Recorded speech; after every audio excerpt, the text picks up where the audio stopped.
Congress party राष्ट्रीय अध्यक्ष अजितदादा पवार साहेब, त्याचबरोबर तटकरे साहेब, सोलापूरचे संपर्क मंत्री भरणे साहेब, त्याचबरोबर सहसंपर्क मंत्री अण्णासाहेब बनसोडे यांच्या आदेशानुसार 16, 17 आणि 18 या 3 दिवसामध्ये सोलापूर महापालिकेतील इच्छुक उमेदवारांचे अर्ज पक्ष कार्यालयामध्ये भरून घेण्याच्या सूचना करण्यात आल्या होत्या. त्यानुसार 3 दिवस आम्ही लोकांनी अर्ज करावेत अशा पद्धतीचं आवाहन केलं होतं.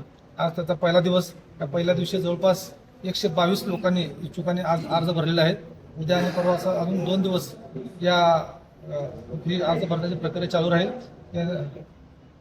भाऊ, खरं तर कोणते मुद्दे घेऊन आपण या निवडणुकीला सामोरे जाणार आहात? कारण भाजपकडून विमानसेवा असेल, पाण्याचा प्रश्न आहे, ज्याचे टेंडर देखील जाहीर केलेला आहे. असे मुद्दे घेऊन ते समोर जातात. आपले कोणते मुद्दे असणार आहेत प्रामुख्याने, काय सांगू? सोलापूरच्या विकासामध्ये सध्या ज्या ज्या घटना घडलेल्या त्यासाठी महायुती तिन्ही पक्षाचं ह्यामध्ये क्रेडिट आहे त्याच्यामध्ये. पण येणाऱ्या काळामध्ये रोजचा पाणी पुरवठा असेल, रोजगाराचे प्रश्न असतील, मूलभूत सुविधा असतील, त्या सर्व समस्या घेऊन आम्ही लोकांसमोर जाणार आहोत. स्वबळाचा नारा जो आहे तो आपल्याकडून यापूर्वी देखील देण्यात आलेला आहे. भाजप देखील त्यासाठी तयार आहे. मात्र वरिष्ठांकडून जो निर्णय येईल ते आम्ही मान्य करू. आपली कशा पद्धतीची तयारी असणार आहे?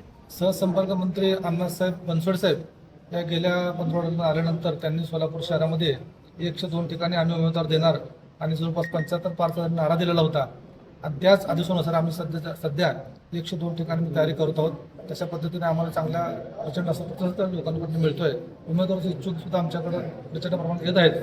ह्याच्यानंतर जर काही कुठली घटना घडणार असेल किंवा त्या संदर्भात चर्चा असेल ते अण्णासाहेब बनसोडे यापुढे बोलतील. पुण्यामध्ये दोन्ही राष्ट्रवादी एकत्र येत आहेत, तसा प्रयोग सोलापूरमध्ये करण्यासाठी काय मानसिकता आहे का? वरिष्ठ लेवलने जो निर्णय होईल त्या धर्तीवर आम्ही सगळं सोलापूर शहरातील काम करू.